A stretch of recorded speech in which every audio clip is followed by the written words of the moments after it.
আসসালামু আলাইকুম রহমতুল্লাহ। শুরু করতে যাচ্ছি সহজে আরবি ভাষায় কথা বলি এই কোর্সটি। আপনাকে যদি জিজ্ঞেস করা হয় আপনি কেন আরবি ভাষায় কথা বলতে চান, অনেকেই বলবে মিডল ইস্টে ঘুরতে গেলে বা হজ ওমরা পালন করতে গেলে আমাদের আরবি ভাষায় কথা বলা দরকার। আমার বাবা মা কিছুদিন আগে ৪৫ দিন থেকে হজ পালন করে এসেছে। আশেপাশে বোম মারলেও আরবি বের হবে না মুখ দিয়ে। একজন মেরিন ইঞ্জিনিয়ার হওয়ার সুবাদে পৃথিবীর বিভিন্ন দেশে আমি ঘুরেছি। আমার সাথে শুধু একটাই ভাষা ছিল, সেটা হচ্ছে ইংলিশের কয়েকটা ওয়ার্ড। দিয়ে আপনি সবকিছু বোঝাতে পারেন। আপনার বডি ল্যাঙ্গুয়েজ, আপনার সিচুয়েশন বলে দিবে যে আপনি কি চান। তো যে কোনো ভাষায় আপনি যদি কথা বলা শিখতে চান, এটা খুবই সহজ, বাট আপনার টেকনিক শেখা লাগবে, ভোকাবুলারি শেখা লাগবে। একটা গল্প বলি। চেয়ারম্যানের কাছে দরখাস্ত এসেছে। চেয়ারম্যান পিয়নকে বলল যে পড়ো কি লেখা আছে। সে বলল যে স্যার, কি লেখা আছে কিছুই বোঝা যাচ্ছে না, তবে মাঝে মধ্যে নলকূপ কথাটা বোঝা যাচ্ছে।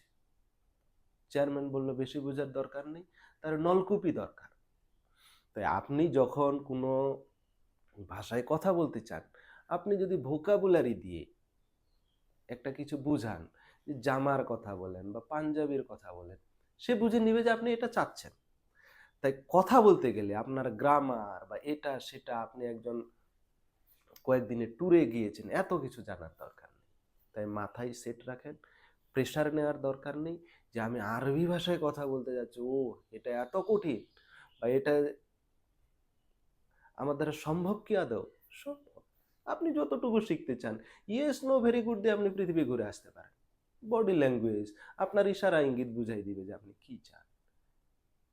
তাই মাথায় সেট করুন, এই কোর্সটি কঠিন নয়। তবে ভাষায় আপনি আপনাকে যত উন্নতভাবে প্রকাশ করতে পারবেন, আপনার কোয়ালিটি তত বেশি প্রকাশ পাবে। আপনাকে মানুষজনের কাছে গ্রহণযোগ্যতা সেভাবে বাড়বে, আপনার গ্রহণযোগ্যতা সেভাবে বাড়বে। তাই ভাষা আপনি যদি কাজে কর্মে বা আপনার অফিস আদালতে ভালো মতো উপস্থাপন করতে চান, তাহলে আপনার ভাষা শেখা দরকার আছে। কিন্তু ট্যুরে গেলেন, এখানে গেলেন, সেখানে গেলেন, এর জন্য কঠিন করে এসে আরবি শিখতে হবে, আমি মনে করি এটার কোনো দরকার নেই। আমি চাইনায় গিয়েছি। চাইনায় নামার পর একটা শপিং মলে গিয়ে আমার ওয়াশরুম দরকার। এরপরে আমি পড়েছি মহাবিপদে। ওয়াশরুম বোঝে না, টয়লেট বোঝে না, বাথরুম বোঝে না, ক্লিনিং রুম বোঝে না, কিছুই বোঝে না। আমি কি সেখান থেকে ফেরত এসেছিলাম? আমি বসে দেখিয়ে দিয়েছি যে এভাবে কাজ করতে হয়, এটা কোথায়? তারা হেসে বলল যে ওইদিকে আছে। এই যে এভাবে করে আপনি প্রকাশ করতে পারেন। আর ভোকাবুলারি যত শিখবেন আপনি সে ভাষায় তত ইজিলি কথা বলতে পারেন। আপনি একটা আরবি শব্দ বলবেন, আপনাকে দোকানদার বা যেখানে আপনি থাকবেন সে বুঝবে যে আপনি সেটা চান, বা সিচুয়েশন বলে দিবে যে আপনি কি করতে চাচ্ছেন, কোথায় যেতে চাচ্ছেন। তাই দেরি না করে আমাদের সাথে কোর্সটি শুরু করুন। প্রথমেই সেট করতে হবে যে এটা কঠিন কিছু নয়। It has been raining since morning. এই ইংলিশ যদি আপনি কোনো এয়ারপোর্টে বা কোথাও বিভিন্ন দেশে বলেন, তো পাগল হয়ে যাবে যে সে কি বলছে। রেইনিং 2 আওয়ার্স বা since morning, raining from morning. যত সিম্পল ভাষায়, যত সিম্পল ভাবে আপনি নিজেকে উপস্থাপন করতে পারেন, সেটাই হচ্ছে স্পোকেন কোর্স।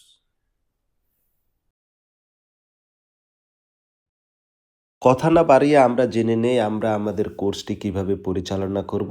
আমরা শিখব মৌলিক শব্দভাণ্ডার, যেমন সর্বনাম, আনা মানে আমি, হুয়া মানে সে, প্রশ্নবোধক শব্দ কিভাবে প্রশ্ন করতে হয়, মান মানে কে, কাইফা কেমন, এই শব্দগুলো, নির্দেশক শব্দ এই, ওইটি, লাইক হাজা, জালিকা, প্রয়োজনীয় শব্দের আরবি, নিত্য প্রয়োজনীয় যে শব্দগুলো আছে, যেমন ঘর, পরিবার, খাদ্য, রং, সংখ্যা, 1 2 3 বা প্রথম দ্বিতীয় তৃতীয়, এগুলো কিভাবে বলতে হয়। আরও আলোচনায় থাকবে প্রাথমিক ব্যাকরণ ও দৈনন্দিন কথোপকথন। আপনি এয়ারপোর্টে কিভাবে কথা বলবেন, রেলওয়ে স্টেশনে কিভাবে কথা বলবেন, বাজার বা শপিং কিভাবে করবেন, এই টাইপের জিনিসগুলো। এবং প্রাথমিক ব্যাকরণ, লাইক পুরুষ স্ত্রীবাচক শব্দ কিভাবে করতে হয়, একবচন থেকে দ্বিবচন কিভাবে করতে হয়, ক্রিয়াপদ সম্পর্কে ধারণা, এই বিষয়গুলো আমরা আলোচনা করব।